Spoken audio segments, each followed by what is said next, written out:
really great-looking bunch. Welcome here tonight. And welcome to our performance of It's a Wonderful Life as a radio play. My name is Karen, and myself and Marty Kaylock, who's in the sound, she's doing multi-roles tonight, will be your hosts for the evening. On behalf of everyone involved in tonight's presentation, I want to thank you for joining us in a nostalgic journey back in time to 1946. You may ask, why a radio play? I thought you'd never ask. Well, it was a leading form of entertainment back in the 1940s, so why not? And for the younger generation, what is a radio drama? Some of you don't know what it is that right? Okay, I do, sorry. It is a purely acoustic dramatic performance broadcast on radio. Obviously, being on the radio means that there are no images or visual cues, so the audience is left to imagine the look of the characters, the colour of the sets, and the action they are hearing. Radio drama depends solely on dialogue, music, and sound effects to tell the story. Sometimes they would have a live audio live audience. So your job tonight is to, clap where appropriate, and then that goes out to the listeners because there is a secret microphone, recording device in here. Yeah. Also, it wasn't uncommon for someone or some of the characters play multiple roles. And you can see those transitions happen by someone putting on a different hat, a different voice, a pair of glasses, a shawl. And also, in a radio play, they are legally allowed to have their scripts. So if they've got a script in their hand, they can have it, because they did in the olden days. But now, to help you get in the mood, please welcome our choir, who will be ushering in the olden days with It's Beginning to Look a Lot Like Christmas, led by Joshua Grant.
Now picture this, ladies and gentlemen.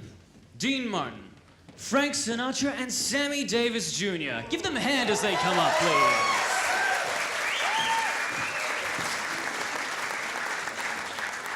Now these three, in a downtown jazz bar in Chicago, sing a little song we like to call Sam's Song.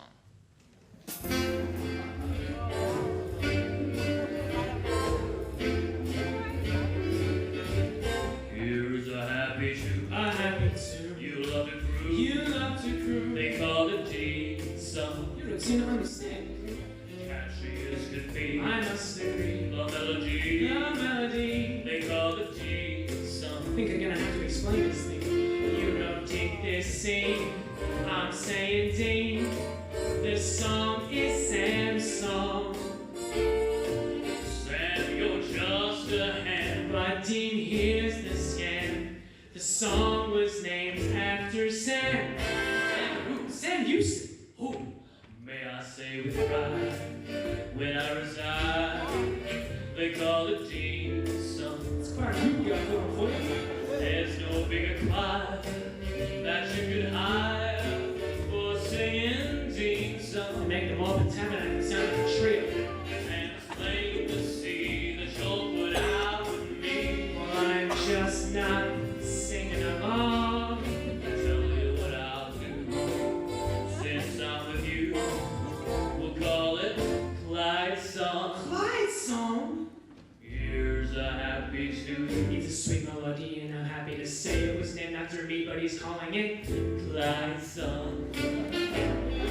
Ashy as could be. No, I don't mind the beef, and I'm sorry to say it. The man is a thief, cause he's calling it Clyde's song.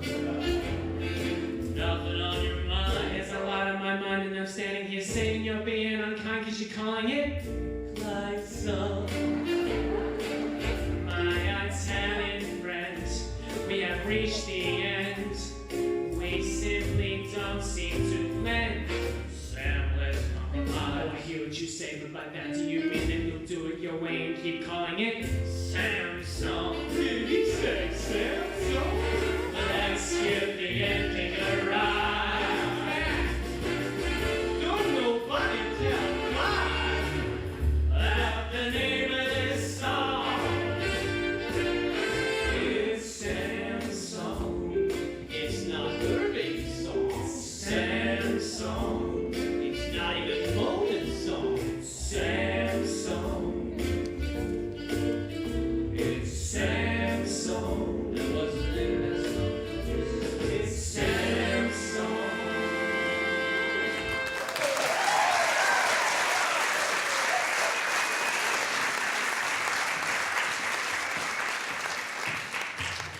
Please welcome the choir back up to the stage as they bring for us Chestnuts Roasting on an Open Fire by Nat King Cole and I'm Dreaming of a White Christmas, sung by Dean Crosby.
like to call Marty to the stage, please.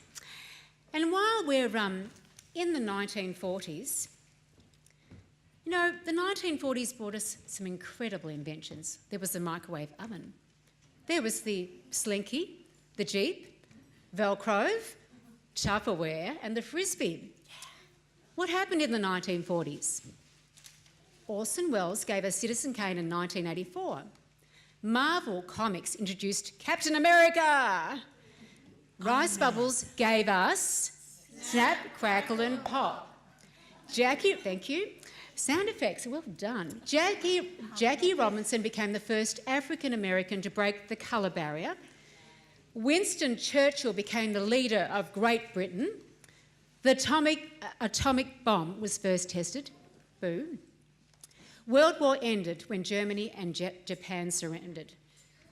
You know, it's almost impossible to explain the impact that World War II had on people's lives. You weren't allowed to just waltz into a store and get as much sugar or butter as you liked. You actually you were rationed, and I think you had tickets, is that right, for those people who were here? Coupons, thank you. Many items were taken for granted. Many could only buy the amount that the government allowed. In some cases, rationing was the only way to make sure everyone could survive. Eventually, after the war, everyone's spirits focused again on rebuilding their lives. Movies were pumped out, fashions changed, and sports athletes were allowed to go back to what they were doing, apart from the war. But the world had lost its innocence and needed to regain its hope and trust. We're just about to sing Oh Holy Night. Up here on the screen, we're going to have some 1940s media, courtesy of this man at the back who's taping us tonight, Richard Karen. Thanks, Richard. But, you know, Holy Night has such a wonderful story, and Marty's going to explain that story to us. Oh Holy Night's one of my favourite carols and has been for many, many years. And when I heard we were doing it tonight, I thought, I want to research the story behind this song. And if you allow me, I'll just share the story with you. It's a tough song to sing, but a showstopper at many Christmas events. We simply can't help but feel the energy surge when we sing Falling on Your Knees. But Oh Holy Night, the carol, was actually banned in the church in France. And if it were not for the people of the street, the people in the community, the song would have gone into obscurity. In 1847, a winemaker in France, Mr. Placide Cappeau, was asked by his parish priest to write a poem for the Christmas Eve service. On a hard carriage ride to Paris, the gentleman imagined himself as a witness to the birth of Christ. The wonder of the glorious moment flowed through his pen, and he gave us the poem Cantique de Noël, Song of Christmas. Cappeau had the words, but now he needed the music to lift the spirits of men. He asked his friend Adolphe Charles Adams. It was an unusual request. Adams was a trained classical musician, but he was Jewish. Nevertheless, he good-naturedly received his friend's request and began at once to compose music for an event that he would not engage in and for a man that he did not know. The song was performed on Christmas Eve. The French people loved the carol, but later, after Cappeau had left the church to become a socialist, and after the church had discovered that Adams was a Jew, the church banned the song throughout all of France. But the French people would not let the song die and continued to embrace it, even if they had to sing it outside, in the streets and on the grounds, because it wasn't allowed inside the church hall. 10 years later, an American abolitionist, John Sullivan Dwight, heard the carol and loved its message of hope, especially the verse, "Chains shall he break, for the slave is our brother, and in his name all oppression shall cease." His English translation quickly became popular in the North during the American Civil War, and it became the anthem of the North.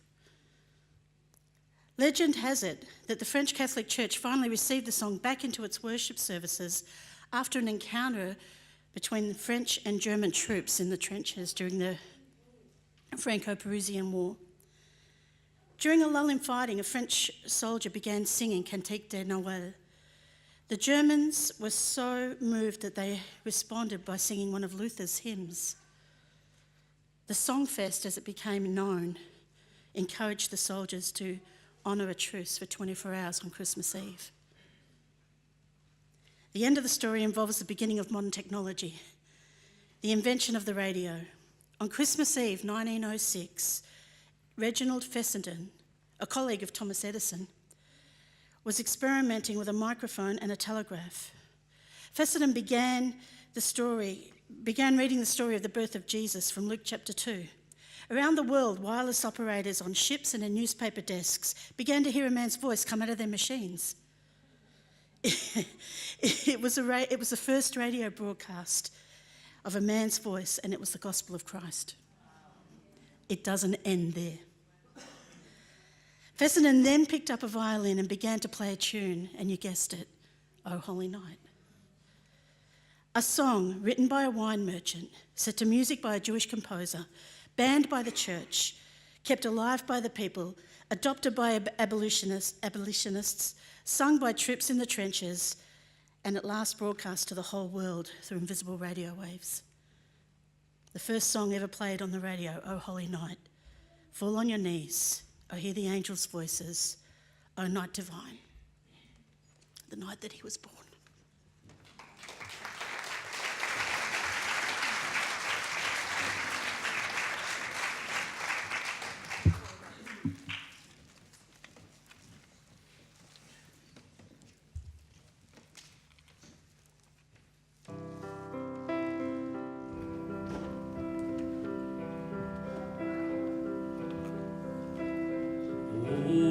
Holy night, the stars brightly shining.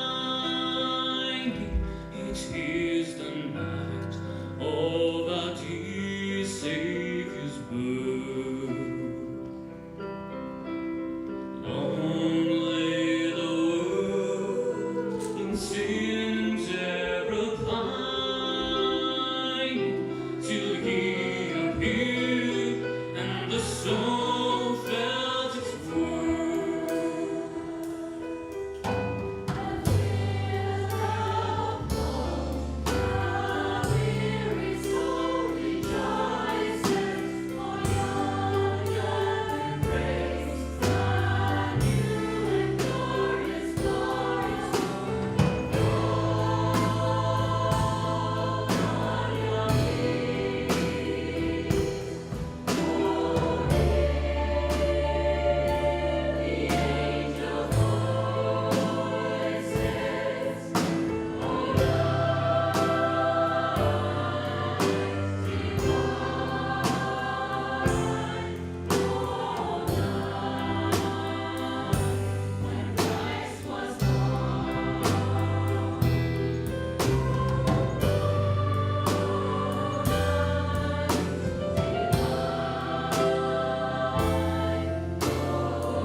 Ladies and gentlemen, live from our New York studio, To 145 stations around the nation, this is Lux Presents Hollywood.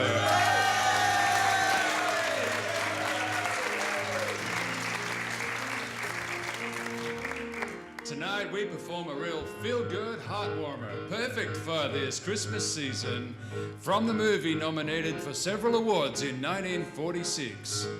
It's A Wonderful Life.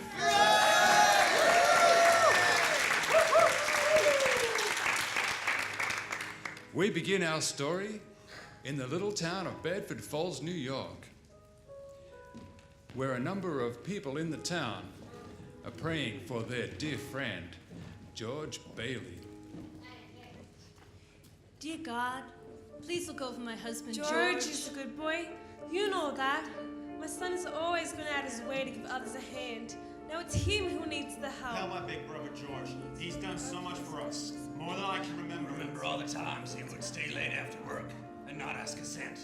The world needs more like George. George Bailey never thinks about himself. I wouldn't have a roof over my head if it wasn't for him. I would have given up long ago. All I think about is myself. I must have taken the last cent he had. Their voices continue to carry heavenward.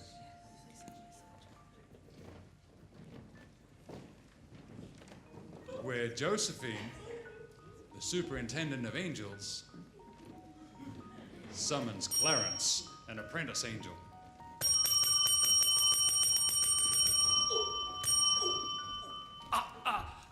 You sent for me, ma'am? Well, yes, Clarence. A man down on Earth needs our help. Oh, well, splendid. Is he sick? No worse. He's discouraged. Oh. At exactly 10:45 p.m. tonight, Earth time, that man will be seriously thinking of throwing away God's greatest gift. Oh, no, his life? Well, I've only half an hour to dress. Well, what are they wearing down there these days?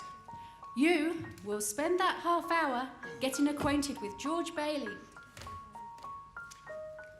Ma'am, if I should do a good job with George, might I perhaps earn my wings?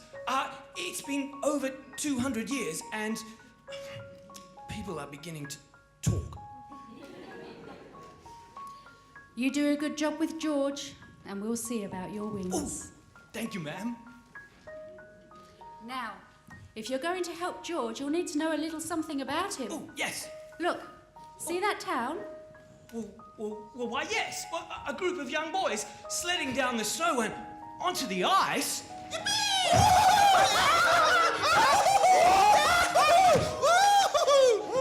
Who's that? That's George Bailey, when he was 12 back in 1919.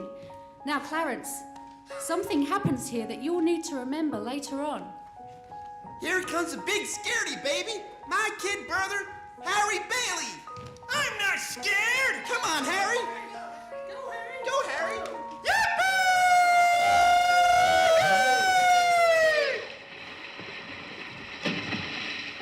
Harry's fallen through the ice. Help!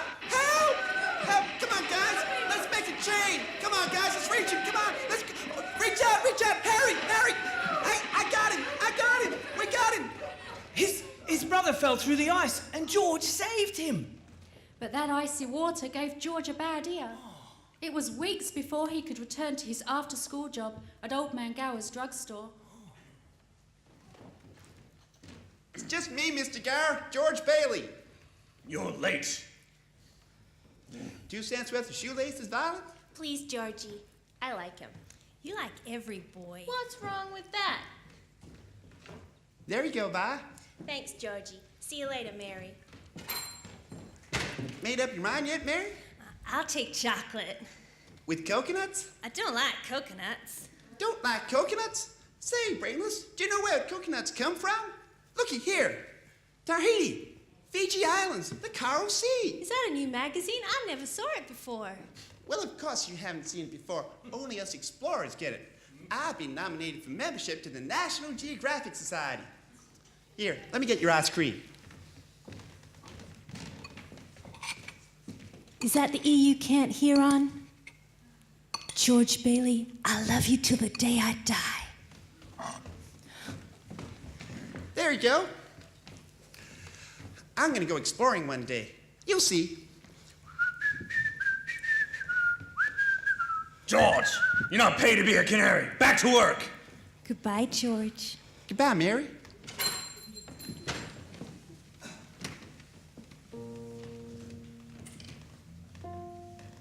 What was that piece of paper that George just picked up? It's a telegram from Mr. Gower. He found out this morning that his son died, so he spent the afternoon drowning his grief in whiskey.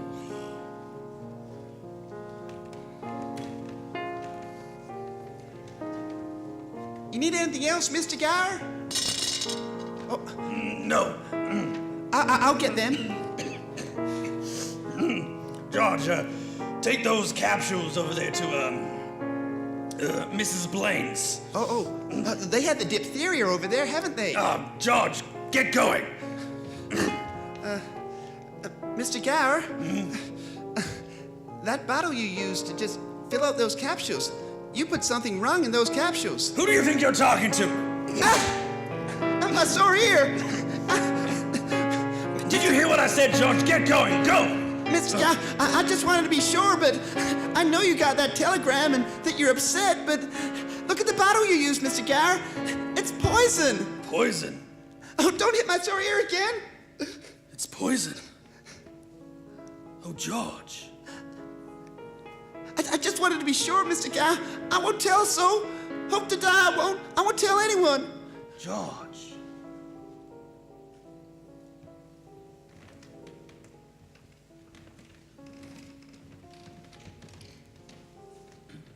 Did he ever tell anyone about those pills? Not a soul. Did he marry the girl? Did he ever go exploring? We'll get there soon enough, Clarence. Now, George grew up and wanted to go to university, but there just wasn't the money. So he spent 4 years working at the Building and Loan Association. Building and Loan Association? That's right. George's father was in the building and loan business, along with George's Uncle Billy.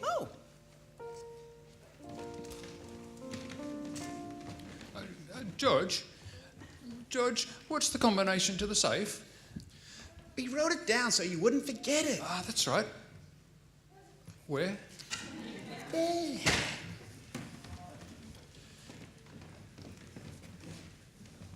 Who's that? That's Henry F. Potter, the richest and meanest man in all the county. Mr. Bailey, Mr. Bailey, Mr. Bailey.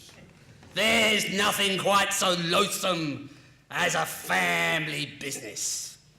Now, Peter, you know what I'm here for. I'm on a very tight schedule. A family to evict at 3. Oh, okay, Mr. Potter, here's the thing. I just need more time. I'll raise that 5,000 somehow. Have you put any pressure on those people of yours to pay their mortgages? Times are hard, Mr. Potter. Lots of people have lost jobs. Then foreclose. I can't do that. These people have families. What are you running here, a business or a charity ward? Oh, Mr. Potter, why are you such a hard-skulled character? You got no children, no family? You got no hope of spending all this money. So I suppose I should give it to miserable failures like you and that idiot brother of yours to You spend can't call for my me? father a failure. It's okay, son. Don't let him talk to you like that, Pop. What kind of business are you running here?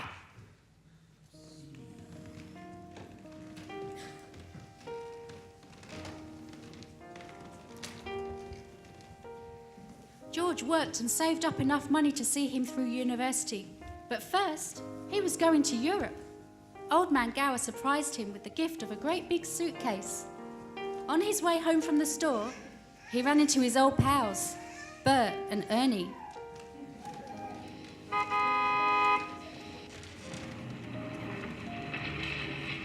Hey, Ernie. Hi, George. Hey, Bert. Hey, George, what's in the suitcase? Oh, today I'm a rich tourist. How about driving me home in style? Sure, Your Highness. Hop in my cab. And for the carriage trade, I put some a cap.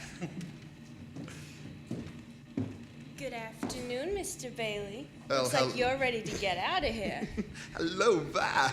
That's some dress. What, this old thing? I only wear it when I don't care how I look. See you later. So how about it, Bert? We'll show you the town. Nah, thanks. I think I'll go home and see what the wife's doing. Family man.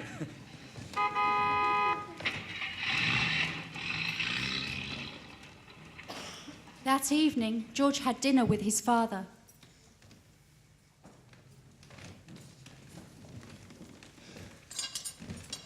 My last supper in the Bailey boarding house. Yeah, we're gonna miss you, George. You know, it'd be really good if you could take Harry to college with y'all. We got that all figured out. First, I'll go to college, and in 4 years' time, he'll go.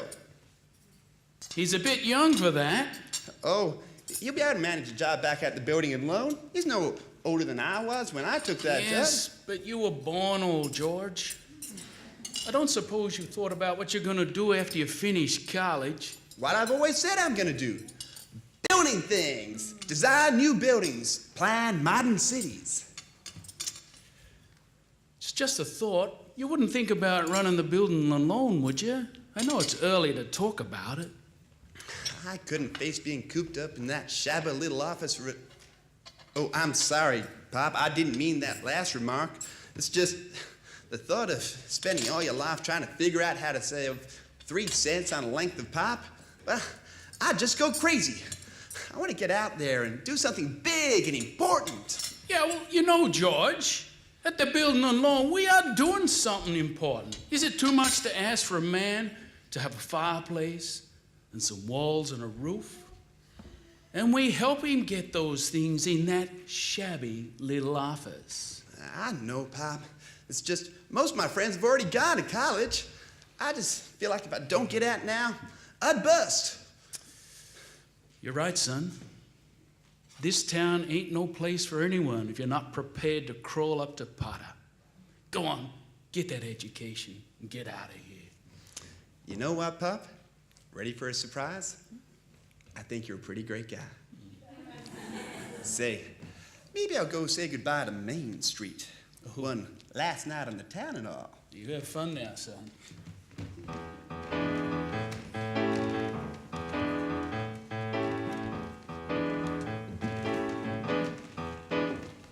Hiya, Georgie Porgy.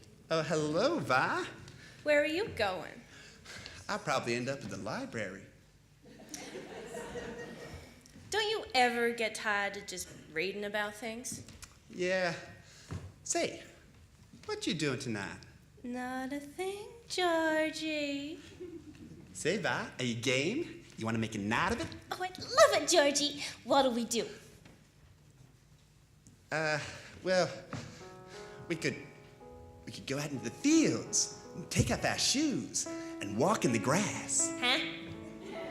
And then we could go up to Stewart Lake. Oh, it's beautiful up there in the moonlight.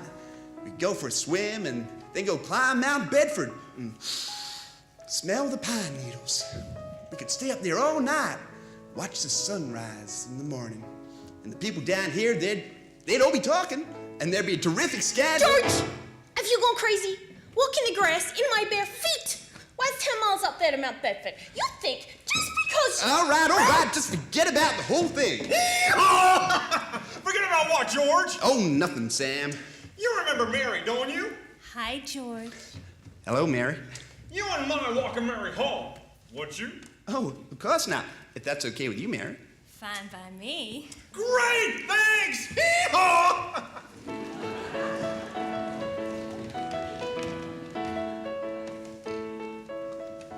George walked Mary home, Josephine. Is that important? Oh, I'd say it is. Because even though Mary lived only 4 blocks away, it took them 2 hours to get there. Girls, would you come out tonight, come out tonight, come out tonight. Buffalo girls, won't you come out tonight and dance by the light of the moon. Oh, gee whiz, hot dog, just like an organ. Beautiful. Oh, Mary. Look at where we are, Mary. Oh, the old Granville house. Say, why do you think of that? Would you like to live there one day? Oh, I love that old place. Really? Oh, I wouldn't live there if I was a ghost. Oh, but it's such a beautiful place, George. I'd really like to live there. Never. Never. Tell you what, though, Mary, sometimes you want things. I want things. What do you want? You want the moon? All you have to do is ask, and I'll get it for you. Okay, and then what? Well, I give it to you, and you can take it and eat it. And it dissolves, see? And all the moonbeams, they shine out the ends of your hair and the tips of your fingers and the tips of your toes. Am I talking too much? Yeah? Yes! Of course you are. So why don't you kiss her instead of talking to that deaf, you idiots? Who is that? Oh, it's Old Man Collins on his front porch. Yup! Wasted on the wrong people. Come on back out here, mister. I'll show you some kissing that'll make the hair stand up on the back of your head.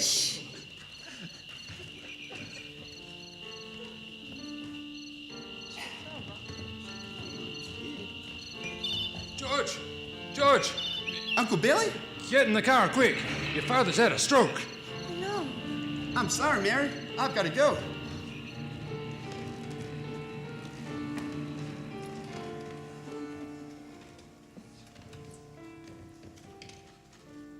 A terrible thing, Clarence. George's father died that night.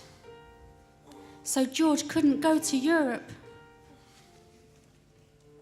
That fall, just as he was getting ready to leave for college, the directors of the building and loan held a meeting. They were going to appoint a successor.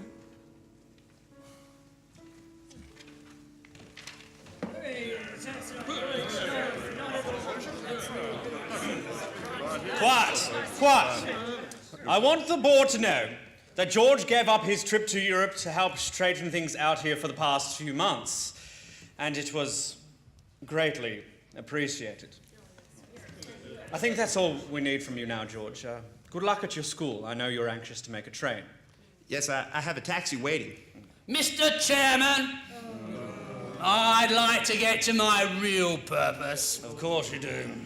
I claim this institution is not necessary to this town.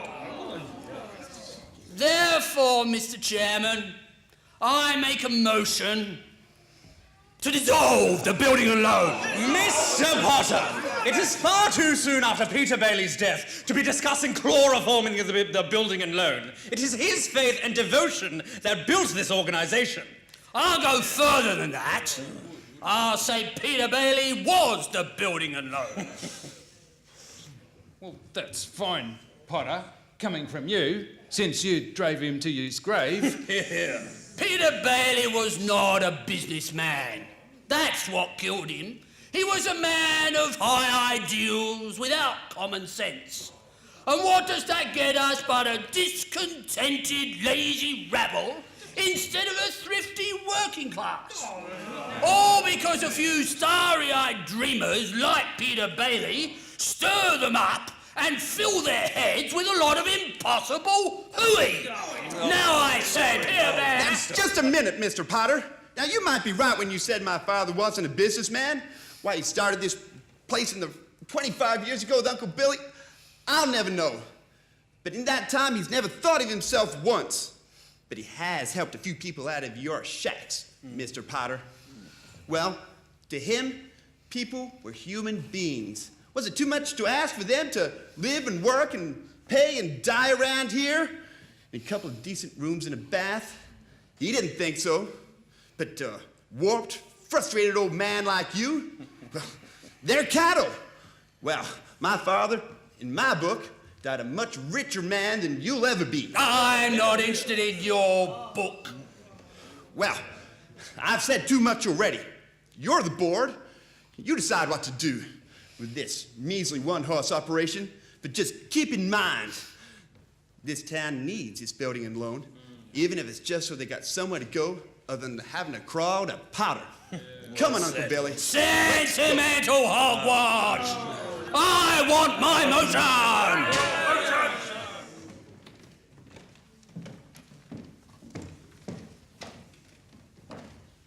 Yeah, hang on. I'll have to call you back. They're just coming out of the board meeting now. What's wrong, George? All we heard was yelling. Oh, boy, Matilda, you should have heard George. They're voting us down in there, though. Well, yeah, they're putting us out of business, but I can still get another job. I'm only 52. You're 58. George, they've voted Potter down. But we're still in business. On one condition, George. That you take your father's place. I'm going to college. Uncle Billy here. He's your man. Well, he can stay, that's all right, but... I'm going to school. This is my last chance. But they'll vote with Potter otherwise.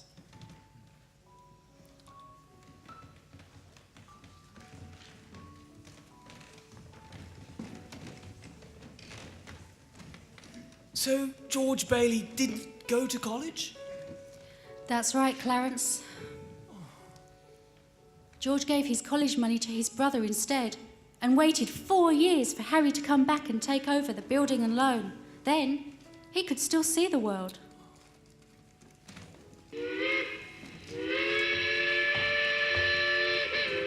There she blows, Uncle Billy. Say, do you know what the 3 most wonderful sounds on earth are? Oh, yeah, breakfast is served, lunch is served, and drinks are served.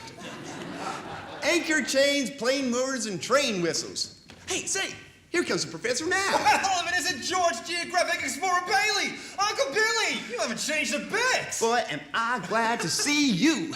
Where's Mother? Oh, she's at home cooking the fattened calf. Oh, wait, this is Ruth Dakin. Ruth Dakin Bailey, if you don't mind. I worried you. I had a surprise. Here she is. Meet the wife. Oh, the wife. What a surprise. Harry, why didn't you say something? And what's a pretty girl like you marrying this 2-headed brother of mine? It's purely mercenary. My father offered him a job. Oh, and he gets you and a job? Harry's cup runneth over. Come on, Ruth, let's leave the bags for the fellas. All right. George, about that job. Look, I never said I'd take it, but you've been holding the bag here for 4 years, and I won't let you down.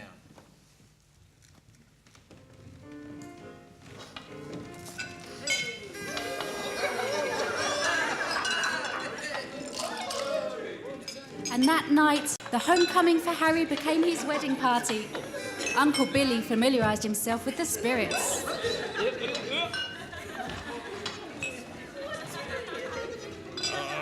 Oh, boy, I feel so good I could spit in Potter's eye. I think I will. What'd you say? Maybe I should go home. Which direction? Right down there. That way. Thanks, old building alone, pal. Go home, Uncle Billy. I'm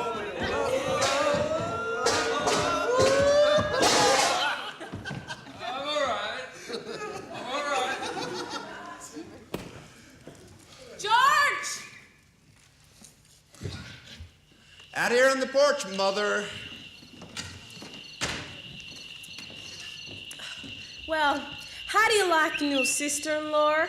Oh, she's swell. Looks like she'll keep Harry on his toes. Looks like she'll keep him out of Bedford Falls, at least. George, do you know Mary Hatch is back from school? Uh-huh. Nice gal, Mary. The kind who'll help you find all the answers. You don't say. Give me one good reason you shouldn't go call on her. Well, Sam Wainwright. Sam's crazy about her. Well, she's not crazy about him. How'd you know a thing like that? Did she discuss that with you? Besides, Sam's in New York and you're here in Bedford Falls. And all's fair in love and war, hey, Mother? I don't know about war. All right. Maybe go out and find the girl. Do some passionate necking. George! All right, Mrs. Bailey. All right. Hey, do you need some books from the library? The library! George! You go see Mary. You hear?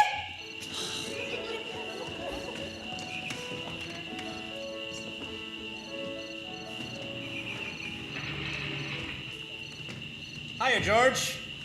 Need a lift? Hey, Ernie. I wouldn't want to rob you with the fare. You wouldn't be robbing me of any fare, George. The taxi business is on the skids. Yeah, just like the building and loan business, then.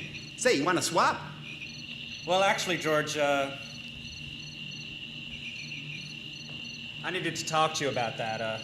I'm gonna have to turn the deed of the house back to you. The deed? The deed to your house?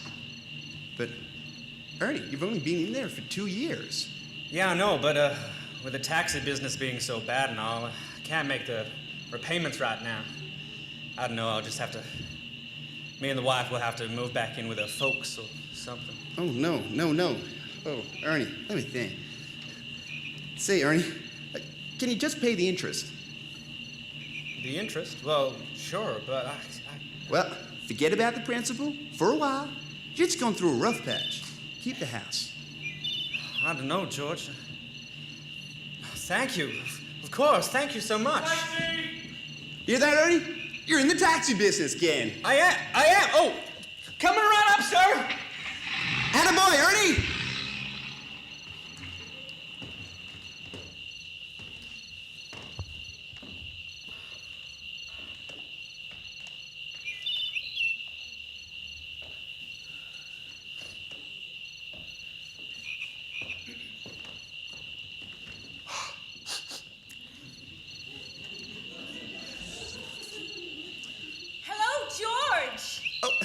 Oh, hello, Mary. I just happened to be passing by. Oh, your mother just phoned and said you're on your way. My mother just phoned? How did she know? I just went out for a walk and happened to be passing by. When did you get back? Oh, Tuesday. Would you like to come in? Oh, well, seeing as I'm here.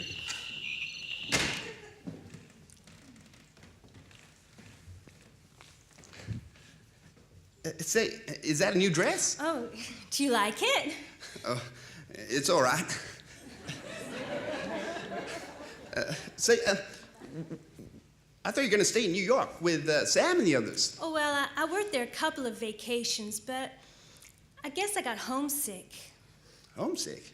Yeah, for my family and, well, everything. I can't understand it, though. I didn't tell anybody I was coming over here. Oh, would you rather leave? Well, I don't want to be rude.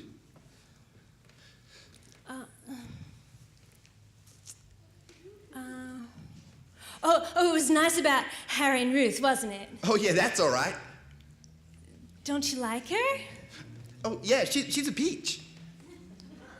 It's just marriage in general you're not enthusiastic about? Well, marriage is okay for Harry and Sam and for you. Mary, who are you talking to? It's George Bailey, Mother. George Bailey?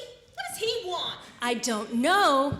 What do you want, George? Me? Not a thing. I just came in to get out of the code. He's making passionate love to me, Mother. You tell him to go right back home. Sam Wainwright promised to call from New York tonight, didn't he? Now, your mother needn't. I didn't come here to... Well, what did you come here for, George? Well, you're the one who's supposed to have all the answers. You tell me. Why don't you just go home? All right. Well, that's where I'm going. Mary, the telephone, it's Sam. All right, I'll get it. Hee-haw. Hello, Sam. How are you?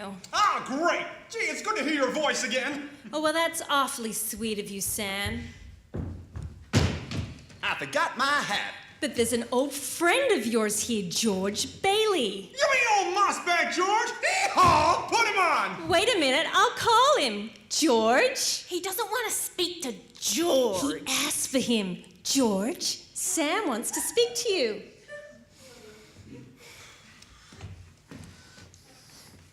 Hello, Sam. Hey, a fine pal you are. What are you trying to steal, my girl? Nobody's trying to steal your girl. I want to talk to both of you. Get married on the extension. Mother is on the extension. I am not. I know.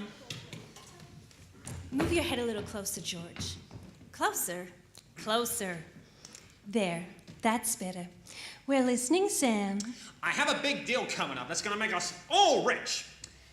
George, you remember that night at Martini's bar when you told me about making plastics out of soybeans? Soybeans. Well, my father checked into it, and he wants to build a factory outside of Rochester. How do you like that? Rochester? Why Rochester? Why not? Can you think of anywhere better? Well, why not right here in Bedford Falls? You know that old tool and machinery works that closed down? Well, you could tell your father that he could pick that up for a song. All the labor he needs, too. Half the town's been out of work since that place closed. That's so. Well, that sounds great. Now, George, I may have a job. Now, here's the catch. I may have a job for you. Oh, that is, of course, unless you're still married to the old Bailey Building and Loan. Mary!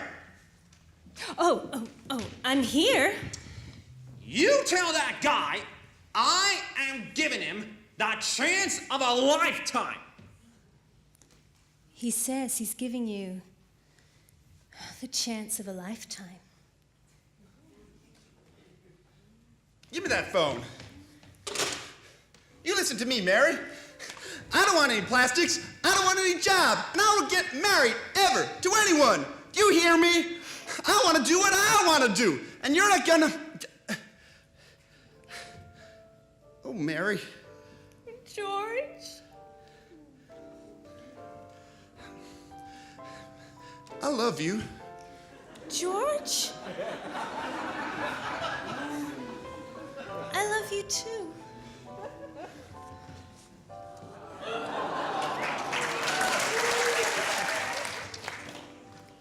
George and Mary were married, and following the wedding and reception, George's old pal Ernie, the cab driver, drove the happy couple to the train station.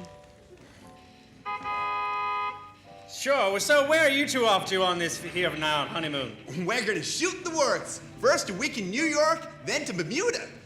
The highest hotels, the richest champagne, the hottest music, and the prettiest wine. Here's the kitty, Ernie, $2,000. I feel like a bootlegger's wife. Finally getting out of Bedford Falls, huh? Then what? Then what, honey? After that, who cares? George, look over there, at the bank. It looks like a run. Say hello for a minute, will you, Ernie? Oh, please, let's not stop. Let's go straight to the station. George, please don't go. Ernie, stop him. Stop him. Mary, I've got to see what's going on. Oh, just be a minute.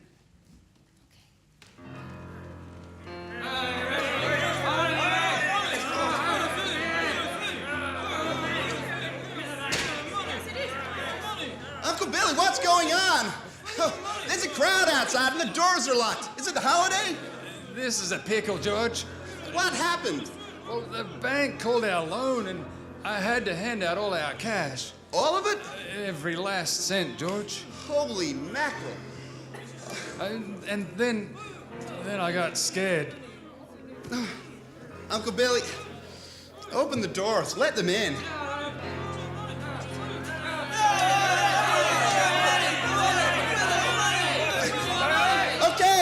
Okay, everyone. Please, settle down.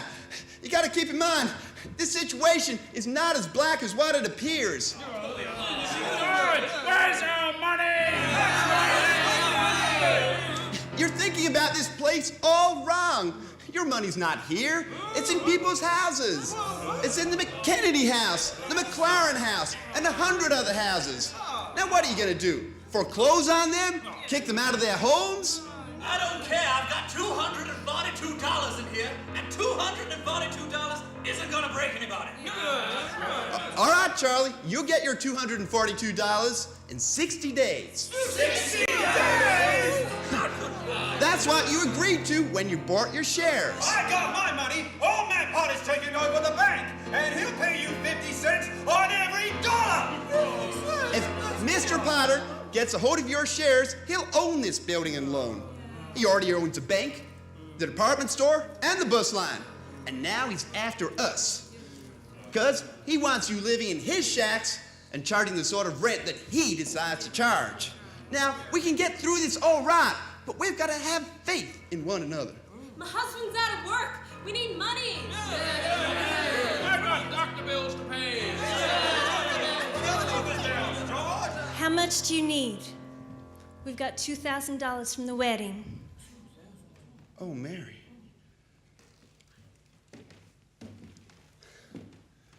Oh, we got $2,000 here then, everybody.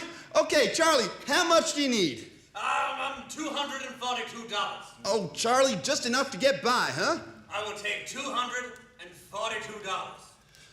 All right, Uncle Billy, get out $242 for Charlie. All right, who's next? Ed, how much just to get by? $20, I suppose. Now we're talking. All right, who's next? Mrs. Thompson. But it's your own money, George. Oh, don't worry about that. How much do you need? Could I have $17.50? $17. Bless your heart, Mrs. Thompson. Uncle Billy, make out $17.50 to Mrs. Thompson. All right, pay it back when you can, you hear?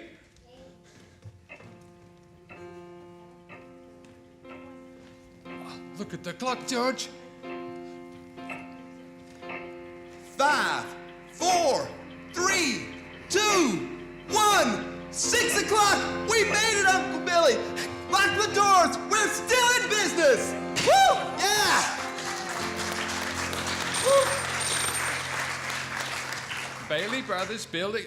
Oh, just a minute. Uncle Billy, will you get my wife on the phone? She's probably over at her mother's. Mrs. Bailey is on the phone. I don't want to talk to Mrs. Bailey. I want to talk to my wife. Hold on. Mrs. Bailey is on the phone. My wife is Mrs. Bailey. Okay. Hello, honey? Listen, I'm sorry about today. What? Come home? What home? 320 Sycamore? What's there? The Waldorf Hotel, huh?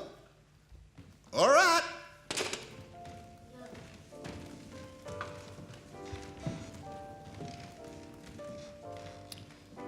Josephine, that doesn't look like the Waldorf Hotel to me.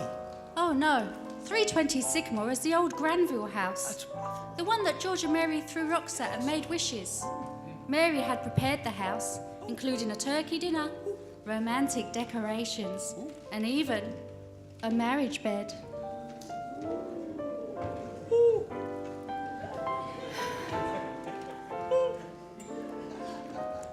Welcome home, Mr. Bailey. Well, I'll be. You remember the night we made a wish outside this old house? Well, this is what I wished for. Darling, you're wonderful.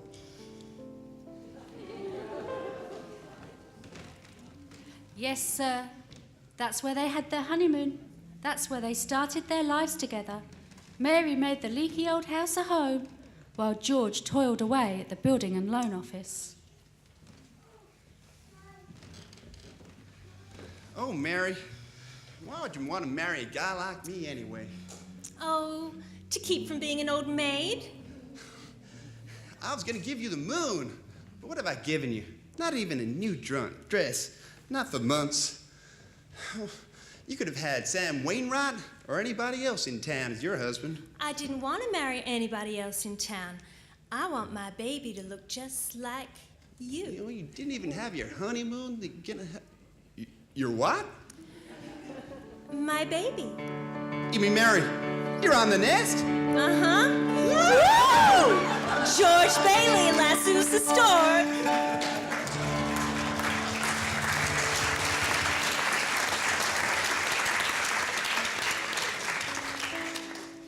Well, Mary had her baby, a boy. Oh, you don't say. And then she had a girl. Oh, you don't say again. Night after night, George came home late from the office. Things weren't good with the building and loan. Potter was bearing down hard. Then came the war. Mary had another baby by then, but still found time to run the USO. Gower and Uncle Billy sold war bonds. Violet entertained the troops. Bert the cop was wounded in North Africa. He got the Silver Star. Ernie parachuted into France, but Harry Bailey topped them all. A Navy flyer, he shot down 15 planes. 2 of them as they were about to crash into a transport full of soldiers. What about George? 4F on account of his ear. George fought the Battle of Bedford Falls. Air raid warden, paper drives, scrap drives, rubber drives. On VE Day, he wept and prayed. On VJ Day, he wept and prayed again. So, we're getting pretty close to today, aren't we, ma'am? Yes, Clarence.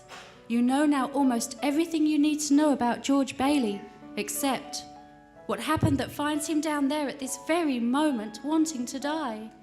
Today's the day before Christmas, and Uncle Billy is on his way to the bank to make a deposit when he runs into Potter.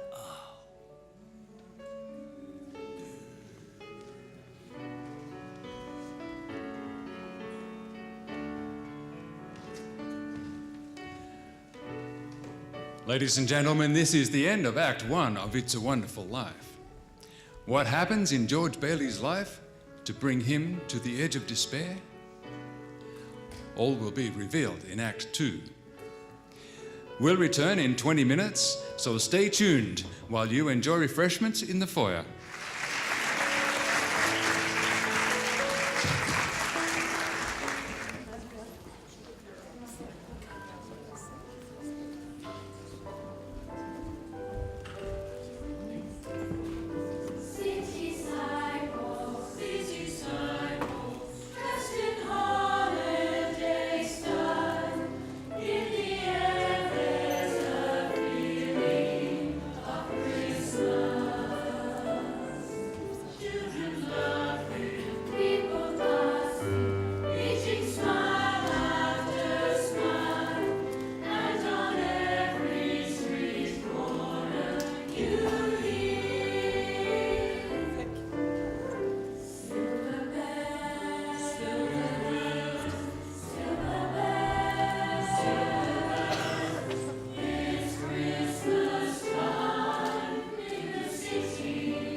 gentlemen, for your entertainment, we have straight from the 1940s, the Andrews Sisters. We have wonderful Dione, Cassie, and the fabulous Kelly. Sing up a storm, girls.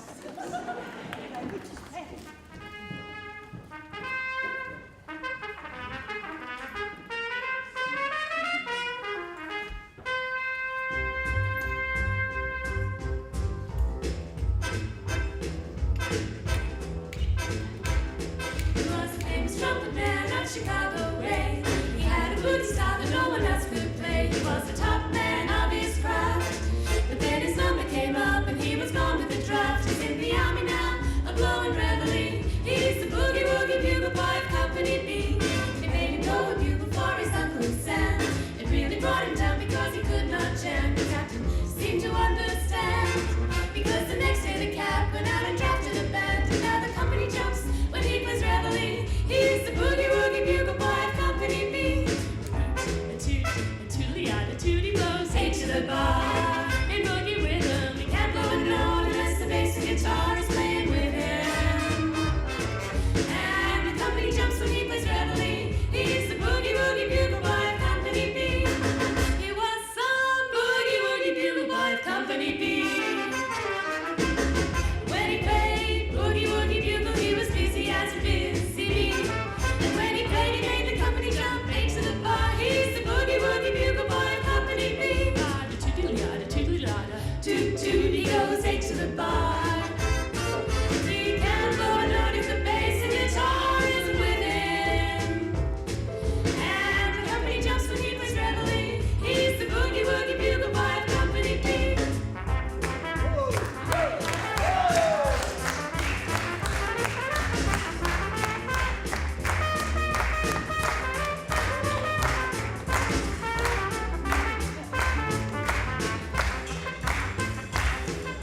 He puts the boys to sleep with boogie every night and wakes them up the same way in the early bright. They clap their hands and step their feet because they know how he plays, but someone gives them the beat. It really breaks them up when he plays reveille. He's the boogie woogie bugle boy of Company B. The toodly-eyed, the tooty goes eight to the bar. The boogie rhythm, he can't blow a note unless the bass and guitar is playing with him. And the company jumps when he plays reveille. He's the boogie woogie bugle boy of Company B.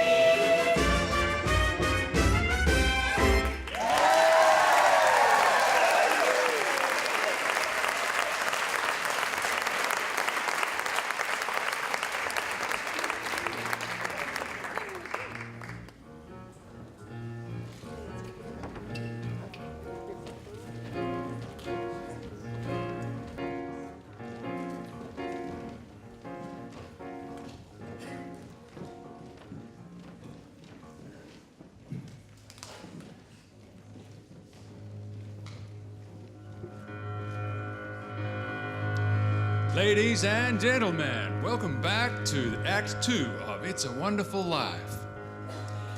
And welcome back to our wonderful cast.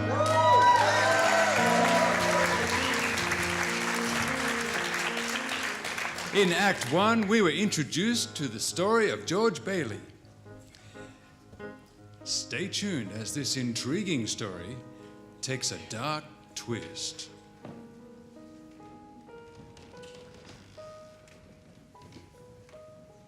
So, we're getting pretty close to today, aren't we, ma'am? Yes, Clarence. You know now almost everything you need to know about George Bailey, except what happened that finds him down there at this very moment, wanting to die. Today's the day before Christmas, and Uncle Billy's on his way to the bank to make a deposit when he runs into Potter.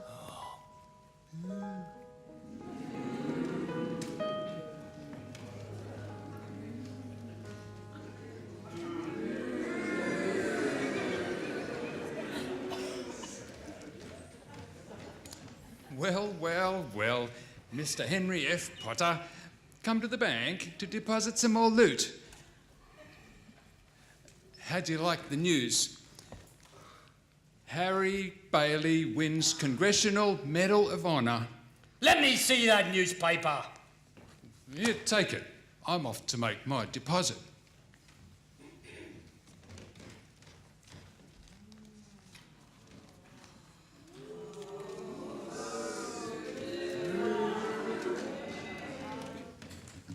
Good morning, Mr. Bailey. Good morning, Hilda. Here's my bank book, my deposit slip, and a very Merry Christmas to you. You too, Mr. Bailey. You want to make a deposit? Well, certainly. Well, it's customary to bring money with you. Oh, no. Where's the money? It's gone.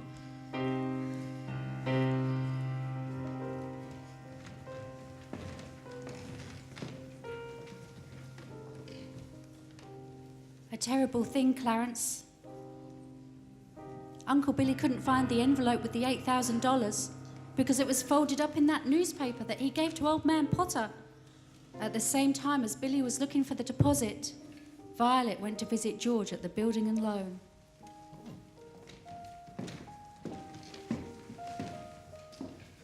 Oh, hello, Vi. What's wrong? Oh, you see right through me, don't you? How much do you need? I won't be doing this anymore to you, George. What you planning on doing? Robbing a bank, Vi? No, George, I'm going to Manhattan. Manhattan? What's in Manhattan? Why, everything's in Manhattan. You start, at least. That's a big step, Vi. But what's wrong with starting a new life right here in Bedford Falls? Well, I'll be. Never thought I'd hear that from you, George Bailey. I thought you hated this place. Well, I did, but this town's got a charm of its own. I've made a decision. There's a midnight train tonight, and I plan to be on it. Takes a lot of character to start all over again, leave your hometown, set up shop. Say, Vi, here's some dough. Oh, no, George, don't. Vi, what you gonna do? You gonna hawk that fur? You gonna walk to New York? You know, they charge for food and rent there just like they do here at Bedford Falls. I know, George. It's a loan. It's my business. Building and loan. Besides, you'll get a job. Good luck to you. I'm glad I know you, George Bailey. Merry Christmas.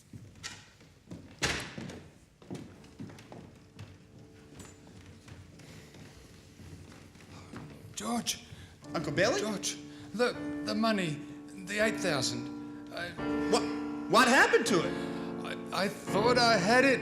I don't know what happened to it. Uncle Billy, now, the first place you look is in your coat pocket. I told you to put it there before you left. I'm no good to you, George. Uncle Billy, we gotta find that money. Now think. I can't think. It hurts. You stupid, silly old fool. Do you know what this means? It means bankruptcy, scandal, prison. One of us is going to jail. It's not gonna be me.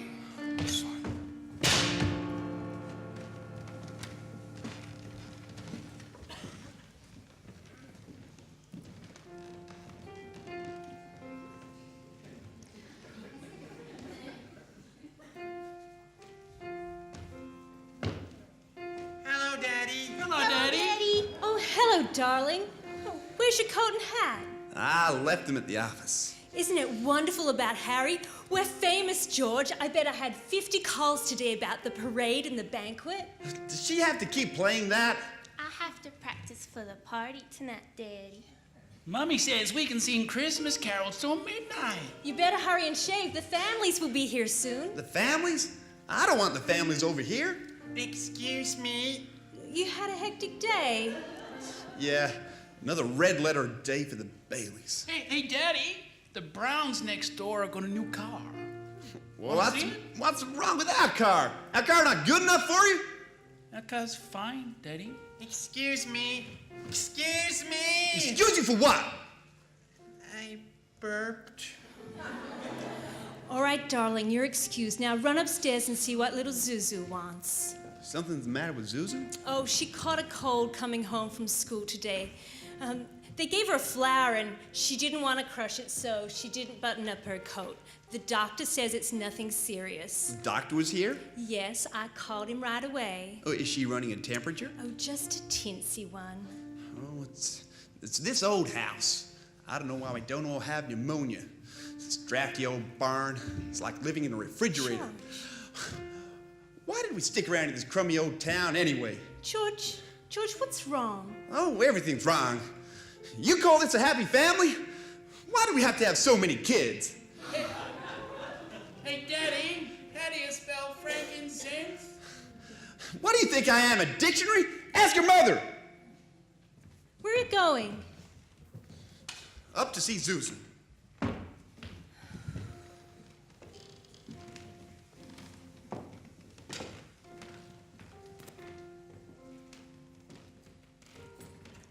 Hi, Daddy. What's the matter with you? I want a flower. Now, where do you think you're going? I want to give my flower a drink. Give the flower to Daddy. I'll give it a drink. Daddy, look. Some of the petals came off.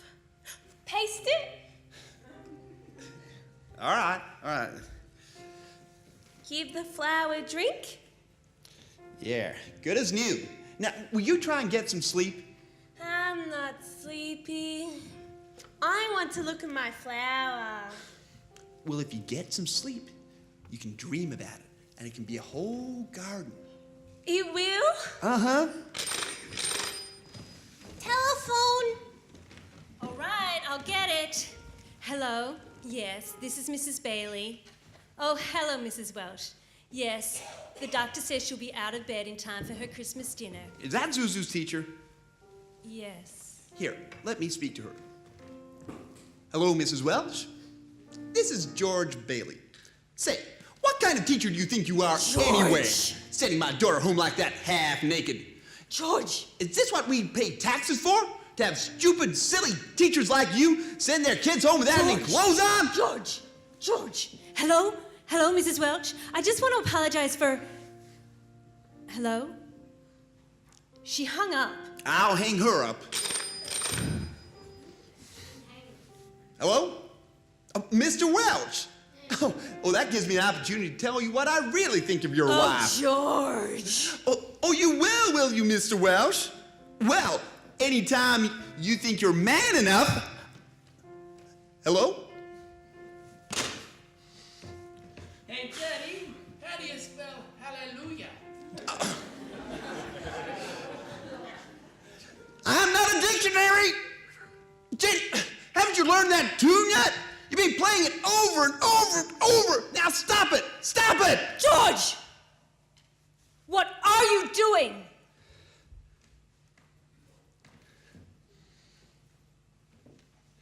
I'm sorry, Mary. Janie, you keep practicing.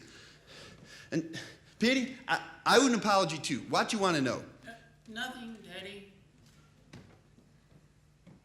Oh, Janie, why aren't you playing? I told you to practice. Now practice! Daddy. George, why must you torture the children? Mary! Where's Daddy going? Hello, operator. Bedford 247, please. Is Daddy in trouble? Yes, Pete. Shall I pray for him? Yes, Jeannie, pray very hard. Me too. You too, Tommy. Hello, Uncle Billy?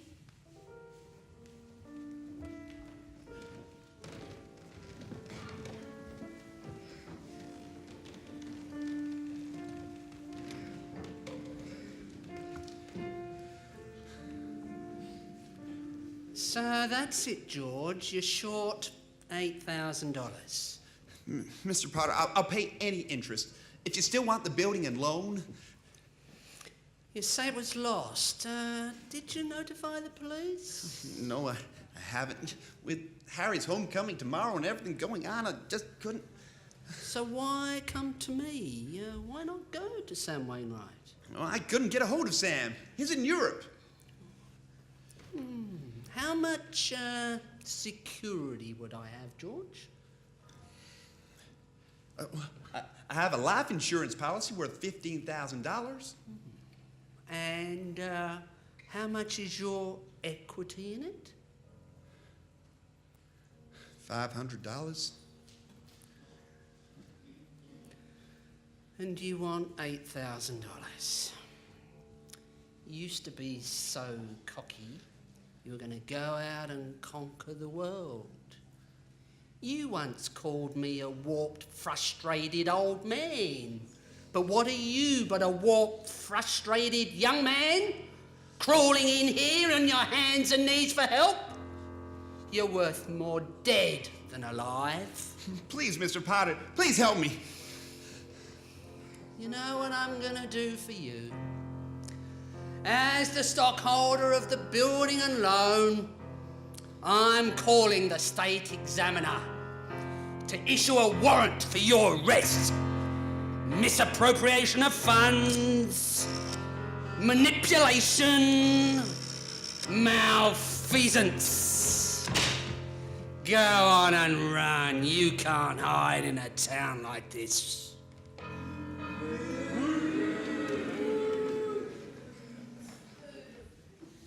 Merry Christmas! Glad you have come! Merry Christmas!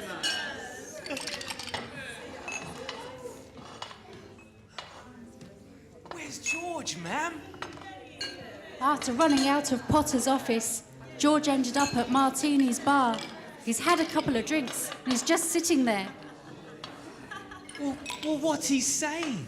Shh. Dear Father, I'm not a praying man, but if you're up there and you can hear me, please show me the way. Oh, Mr. Bailey, why you drink so much, my friend? Oh, you no feel no good? No, you go home, Mr. Bailey. Please, go home. Bailey? Which Bailey? This gentleman is Miss George Bailey. George Bailey, huh? You better watch it, boy. The way you talk to my wife, there'll be more coming to you. You go home, Mr. Welch, go home. Get out of here now. Go home. You hit my best friend. Who is that? Don't worry about him. He is Mr. Welch. He no come here no more. Oh, Mr. Bailey, wait there. Your lip is bleeding. I'll get something. I'm all right. Oh, no, Mr. Bailey, please, don't go.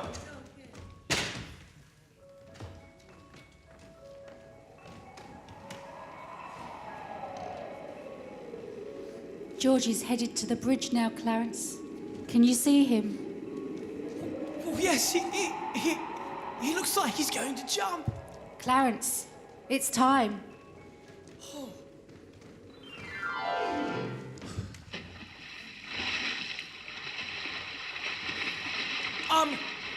Splash! Help! I can't swim. Hold on, mister. No, I'm coming. Come on. Let me put you in.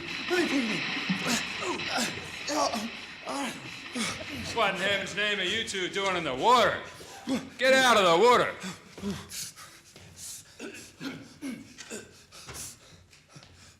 Now, do you two need a doctor? I'm all right. Well, I'm all right. It's just these clothes. I didn't have time to get anything stylish. My mother gave me these on my last birthday. How'd you happen to fall in anyway? Oh, well, I jumped in so you wouldn't go through with it. Go through with what? Well, jumping yourself, of course. Suicide's against the law around here. Yes, and it's not the plan where I come from either. So where do you come from? Oh, well, feathers? Heaven. What?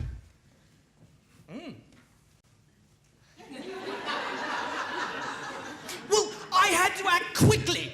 You see, I knew that if I were drowning, you would try to save me. And you did. And that's how I saved you. Very funny.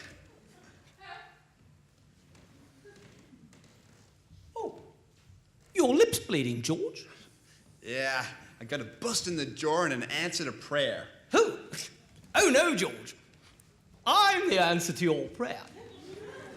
How do you know my name? Oh, I know all about you. What are you, some kind of mind reader? Oh, no. My name's Clarence Oddbody. AS2. Oddbody? Sort of stupid name. AS2? What's AS2? Well, it's Angel. Second class. Well, you two may not need a doctor, but I sure do. Well, cheerio, my good man. Say, Clarence, what's a big idea trying to save me? Well, I'm your guardian angel. I wouldn't be a bit surprised. Yes. Well, see, I haven't got my wings yet. That's why I'm an angel second class. But, if you let me help you and I do a good job, you could help me earn them. Well, you wouldn't happen to have a spare $8,000 on you, would you? No, George, we don't use money in heaven. Comes in pretty handy down here, bub. I found out a little bit too late. I'm worth more dead than I am alive. Oh, now, George, with an attitude like that, I won't get my wings.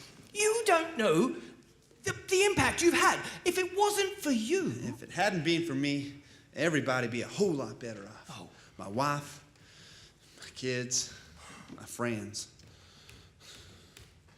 This is not going to be easy. And all be a whole lot better off if I hadn't been born. Wait. What did you just say? I said I wish I'd never been born. Well, that's wonderful, George. Wonderful? Well, why, yes. You just gave me an idea. There. That's it. You've got your wish. You've never been born.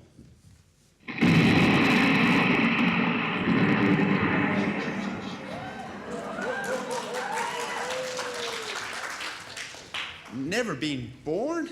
That's right. No worries. No $8,000 to get. Nothing. You simply don't exist. Say something in this ear of mine again. Oh, well, that's right, George. You can hear out of it now. Well, that's a doggone thing. I need a drink. What about you, Angel? You need a drink? Well, I don't know about Well, that. as soon as that clothes are dry, we'll go over to Martini's and get a drink. Oh, well, if you check, George, our clothes are dry and your lips stop bleeding. Wow. Well, that stove's hotter than I thought. Come on, let's stroll over to Martini's. Oh, I'll stroll, you fly. But I haven't got my wings yet.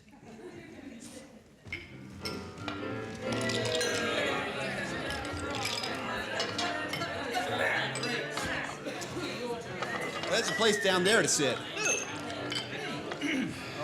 Welcome to the best bar in Bedford Falls. Bedford Falls? Don't you mean Pottersville? Pottersville? Say, where's Martini, your boss? Look, I'm the boss. You want a drink or don't ya? All right. Double bourbon, quick, eh? What's your poison, Bob? Oh, well, I was just thinking of a mulled wine. Heavy on the cinnamon and light on the cloves, and be quick about it, my good man. Look, mister, we serve drinks in here to guys who want to get drunk fast. And we don't need characters like you giving the joint fancy atmosphere. All right. Just give him what I ordered. He's okay. 2 double bourbon. What is it about this place? Something's changed. Oh, well, everything's changed, George. It's because you were never born.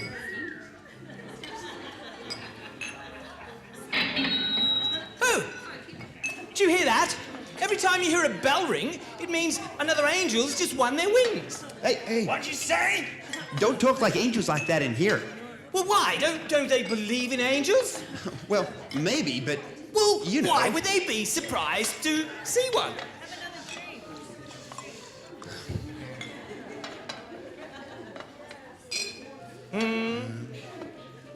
Clarence, how old are you anyway? Oh, well, very proud to say I'm 293 next May. That's it, I've had enough of this phooey. Now you two pixies go!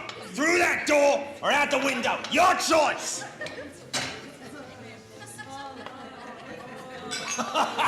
Well, what a surprise! Look who came out from under whatever hole he's been hiding in. It's Mr. Gower. Mr. Gower, do you recognize me? It's me, George. Buy me a drink, mister. Just one, please. Just one. Didn't I tell you to never come panhandling around here again? Get out of here. That's it. Pinky, you fellas run me out. Hey, Nick, wasn't that Mr. Gower, the druggist? That rumhead spent 25 years in jail for poisoning some kid.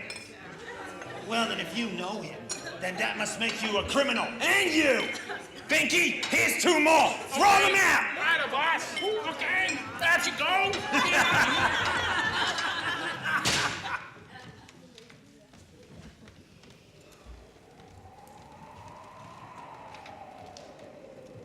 What was wrong with Mr. Gower?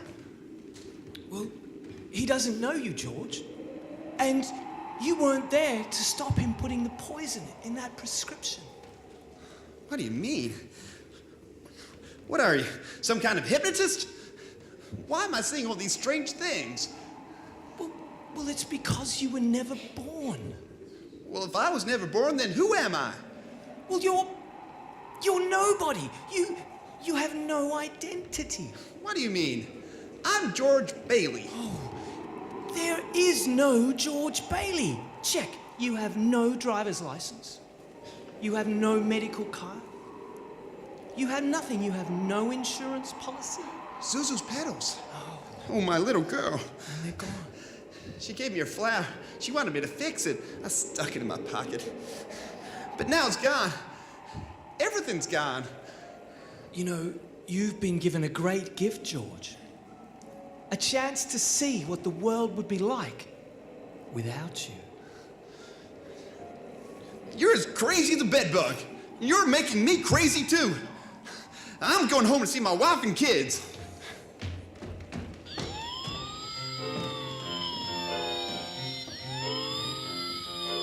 You know the drill. Hands behind your back, sister. Why don't you bust somebody else for a change? Hey, officer. What happened to the building and loan? The building and what? The Bailey building and loan. Should be in that building over there. They went out of business years ago. All that's left now is a burlesque house. Not so fast, copper. I know Potter. Hey, that's Violet Bick. That's Violet Bick. Believe me, I know. But I know that girl. Who doesn't? Now get out of our way. Taxi! Taxi! Oh, Ernie! Take me home. I'm going off my nut. Yeah, where do you live? Doggone it, Ernie. Don't you start with me, too. You know where I live. 320 Sycamore. 320 Sycamore? Oh, Ernie, straighten me out. I've had some bad liquor or something. Your name's Ernie Bishop, and you live in Bailey Park with your wife and kid. You've seen my wife? Seen your wife? I've been to your house like 100 times. Now, wait a minute. My wife ran away 3 years ago and took the kid. And I live in a shack in Potter's Field. And I ain't seen the likes of you in my life. Oh, all right, take me home. Is that the place? Of course it's the place. Now, wait a minute. You know that nobody's lived in this house for over 20 years.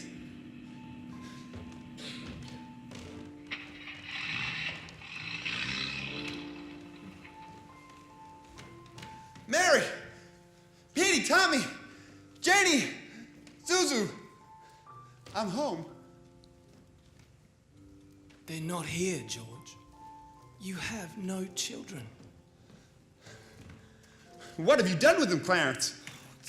All right, put up your hands, both of you. No fast moves. Oh, Bert, I'm so glad to see you. Oh, Bert, what happened to this house? What happened to Mary and the kids? Come with me. I'm gonna take you down to the station. Bert, this man here, he thinks he's an angel. Don't make me use my nightstick. Oh, Bert, Don't make me do this, but... Run, George, run!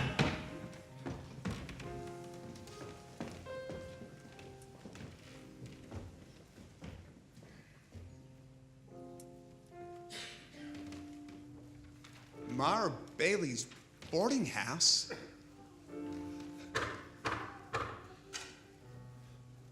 Mother? Mother, what do you want? Mother, it's me, George. I thought for sure you'd recognize me. If you're looking for a room, there's no vacancy. Oh, Mother, something's happened to me. I need a place to stay. Please, give me a place to stay. I don't take in strangers. I'm not a stranger. I know everybody you know. Like your brother-in-law, Uncle Billy. When'd you see him last? I saw him this morning at his house. That's a lie. He's been in the insane asylum ever since he lost his business. And if you'd ask me, that's where you belong.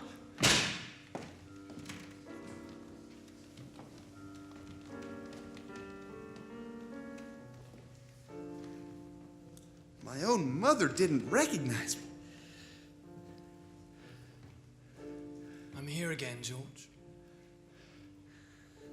I've heard of things like this before. You've got me under some kind of spell. Well, I'm gonna snap out of it. Now let me think. Bailey Park.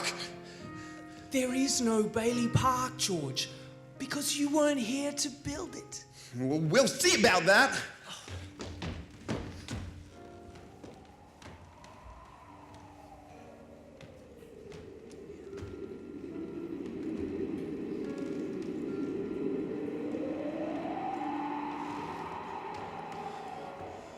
What's this graveyard doing? Where Bailey Park should be. And that gravestone. What's Harry's name doing on it? Well, Harry broke through the ice and drowned at age 9. Well, that's a lie. Harry Bailey went to war. He won the Congressional Medal of Honor. He saved the lives of every man on that transport. Every man on that transport died, George. Harry wasn't there to save them because you weren't there to save Harry. Me? Strange, isn't it? How one person's life touches so many others. You know, George, you really had a wonderful life. Wonderful? Well, can't you see it? Life is the greatest gift. Clarence. Yes, George. What happened to Mary, Clarence? I'm not supposed to tell you, George. Where is she, Clarence? Well, you're not going to like it. She's an old maid. Where is she, Clarence? She's just about to close up the library.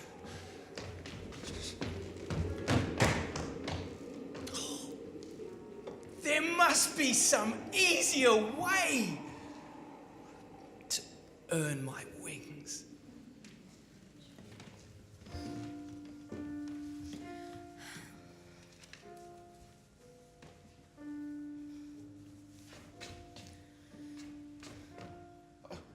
Is the library closed?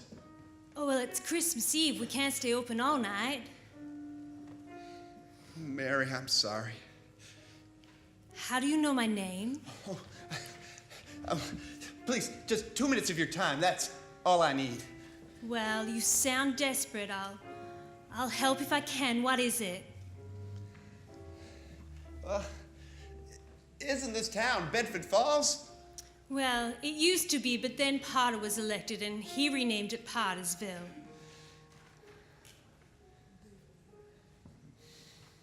Mary Hatch. You live in a white Victorian on Reed Street. You live there with your mother, and you have an older brother named Marty. How do you know these things about me? Don't come any closer, I'll call a cop! Oh, Mary, don't you recognize me? It's me, George. Oh, please, Mary, don't do this to me. Mary, where are the kids? I need you, Mary, please. Get your hands off me! Help, Mary. police!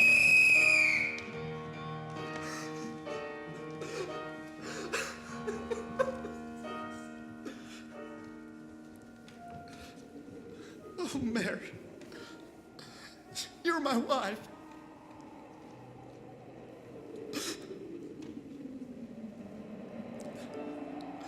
Oh, Clarence. Oh, take me back, Clarence. I don't care what happens to me. Just take me back to my wife and kids. Please help me, Clarence. I want to live again. Oh, God. I want to live again.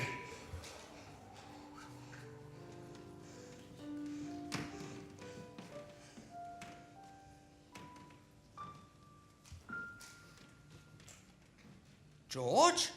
Is that you, George? Bert, don't take another step closer. I'll hit you again. What in heaven's name are you doing here? George? You know me? Know you? I've been looking all over town for you. I must be alive. I must be alive. You sure you're all right? Your mouth's bleeding. Oh, Zuzu's pedals. Oh, I'm alive. I'm alive, Bert. Merry Christmas. Get in the car. I'll drive you home. Oh, Merry Christmas, Bedford Falls. Merry Christmas, Building and Loan. Oh, Merry Christmas, Mr. Potter. Merry Christmas, George. Go on home. The sheriff's waiting for you.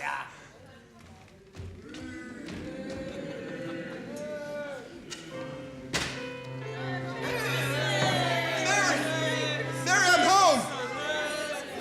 What is this? What's going on? What's going on? Oh, Merry Christmas. Hey, George, I got this paper for you. I bet that's that warrant for my arrest. It is? Isn't that wonderful? It is? Happy Christmas. Merry Christmas, Daddy! Janie, Tommy, Petey. Oh, I could eat you up. Where's your mother? She went looking for you with Uncle Billy. Oh, George, darling, you're home. Mary, you're Oh, Mary, you would not believe what's happened. You have no idea what's happened either. Come quickly, they're on their way. Uncle Billy? Ah, George, look what we've got. Money. Buckets of money. You found it? No, not the 8,000, George. Mary worked a miracle, didn't you, Mary? People heard you're in trouble, dear. All your friends. They've all pitched in to help. Oh, Mr. Gow, Martini. Oh, Ed, Charlie. Oh, Mrs. Thompson. Oh, I can't believe it. I don't know what to say. Well, none of us would have a roof over our heads if it wasn't for you, George. George, alone. Violet, you didn't go? No, I said I'd stick around. Hey, wait, everybody. I've got a cable from Sam Wainwright. It reads, Mr. Gowan notified me you needed cash. Stop. My office will advance you up to $25,000. Stop. Hee-haw and Merry Christmas, Sam. I can't believe Harry! Mother called us in Washington, George. I flew in as fast as I could. Come on, everybody, come on! A toast, Harry, a toast! Toast. Yes. I would like to make a toast to my big brother George, the richest man in town.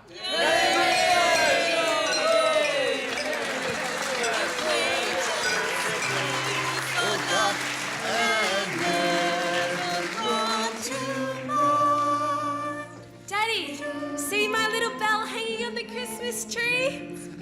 I see it, Zuzu. I hanged it up there all by myself. Can you ring it for me, Daddy? If I can reach. George, someone left a book here under the tree, see? And there's an inscription inside. What does it say? It says, Dear George, remember, no man is a failure who has friends. Thanks for the wings. Love, Clarence.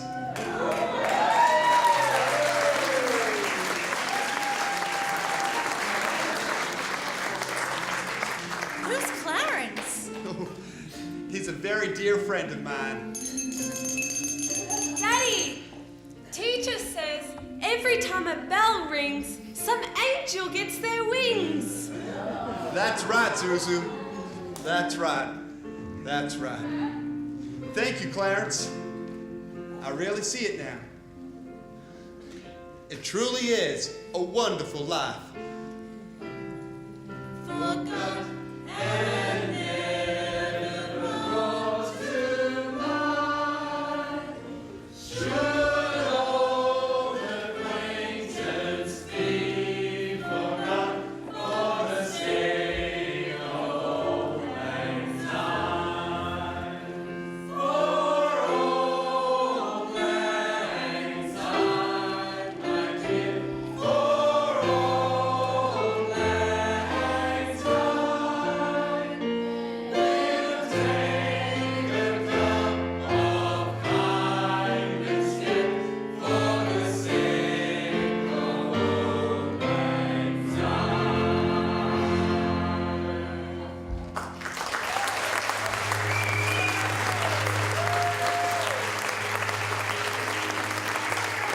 Ladies and gentlemen, that brings us to the end of Act 2. Please show your appreciation for our sound team, Ivan, Ben, and Stephen. And for our tech team, Brett and Marty and Richard. And for our choir and choir director, Anna. And now please put your hands together for our wonderful cast, Ryan, John, Jared, and Michael.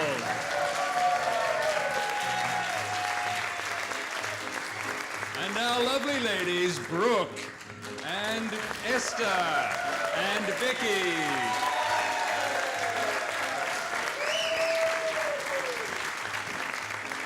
Introducing our lead actors, Rochelle and David.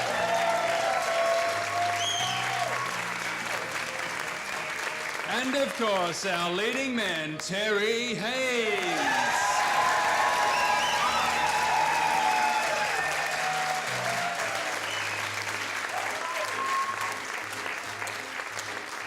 This is Mark Rayleigh signing off for Lux Radio Theatre. Wishing you a very Merry Christmas. Merry Christmas, we wish you a Merry Christmas. We wish you a Merry Christmas and a Happy New Year. Good tidings we bring to you and your King. We wish you a Merry Christmas and a Happy New Year.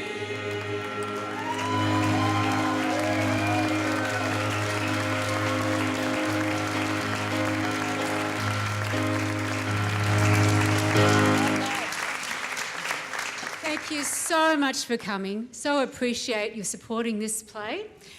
And just want to leave you with one thought, if I can. Just something that I read recently. You know when you look in the mirror and you see yourself, you see your nose, your eyes, your face. But that is not all there is, because you're not seeing the amount of lives you've touched, all the people you've made smile and laugh. You're not seeing how strong you are. In fact, all the battles you've overcome are completely invisible when you look in the mirror. You are not as simple as a reflection you see. You are a complex, wonderful, and something brilliant that a mirror simply does not have the capacity to show. We hope tonight can help you keep that perspective. Nothing changed in George's life except his perspective. So remember, you will always have wings. So remember you can fly. You will always have a light. So remember you are never lost. And always, always, like George, look for his answers. Remember they are not, they may not be what you're expecting, but they will always bring you home. Have a wonderful Christmas. Safe journey home. Take care. Merry Christmas, everybody.